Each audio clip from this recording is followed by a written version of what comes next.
Assalamualaikum warahmatullahi wabarakatuh. Perkenalkan, nama saya Raden Ajeng Azmi Hayatunufus Fajri Zahra dengan NIM 19961411009. Nah, di sini saya akan mencoba membahas salah satu tokoh sejarah ekonom, yaitu Mikhail Spence. Untuk biografinya, beliau lahir pada 7 November 1943 dan ia merupakan seorang ekonom kelahiran Amerika Serikat yang besar di Kanada dan sebagai penerima hadiah Nobel Ekonomi tahun 2001 bersama dengan George Akerlof dan Joseph Stiglitz untuk karya mereka dalam dinamika arus informasi dan perkembangan pasar. Spence juga pernah menjadi salah satu dekan di Stanford Graduate School of Business antara tahun 1975 dan 1990 yang menjadi profesor di bidang ekonomi dan bisnis administrasi Universitas Harvard. Nah, pada tanggal 27 Maret 2008, Bappenas juga telah mendapat kehormatan untuk mendengar pandangan dari Mikhail Spence ini tentang pertumbuhan ekonomi dan pembangunan.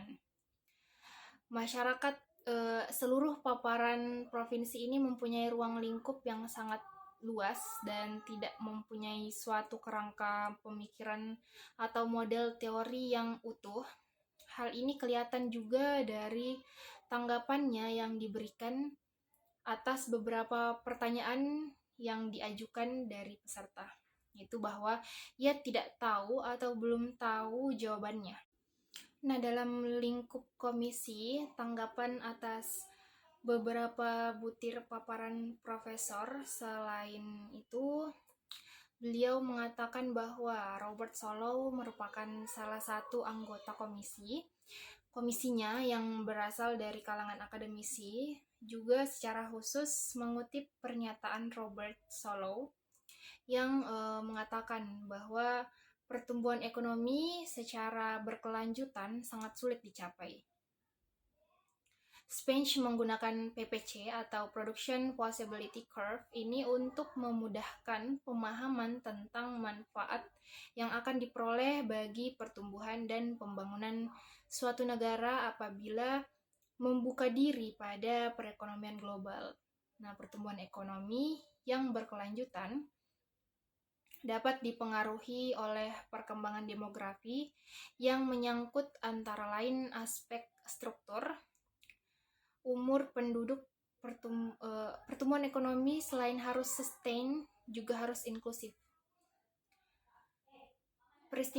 Profesor Spence mengatakan bahwa pertumbuhan ekonomi yang berkelanjutan memerlukan waktu beberapa dasawarsa atau sustain means over several decades, dan bahwa pertumbuhan ekonomi bukan merupakan tujuan akhir, tetapi hanya merupakan suatu sarana untuk mencapai berbagai sasaran lain seperti penciptaan kesempatan untuk dapat bekerja dan agar masyarakatnya menjadi lebih kreatif.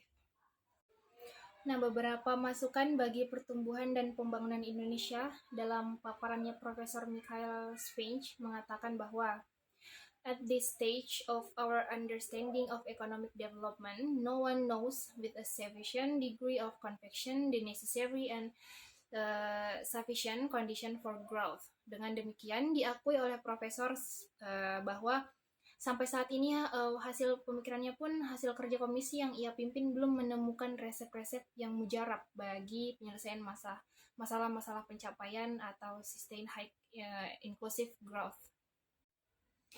Nah, itulah tadi sedikit pemaparan materi dari saya. Semoga bermanfaat. Lebih kurang yang mohon dimaafkan.